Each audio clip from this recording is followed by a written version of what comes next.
Qo'shimon tirilganda ey meni hep qaramayman qo'shimon tirilganda qo'shimon tirilganda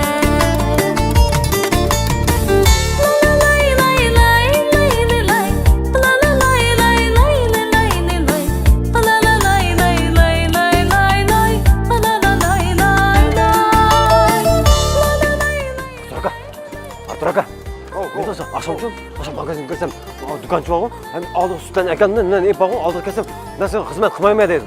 Artur Aka, beni tanısın mı? Artur Aka, hizmet kımayma dedim. Müşketsem, maskan yok dedi. Sütten ekip, hem aldı, ekip, aldı, tutup koyma. Artur Aka. Qo'shimon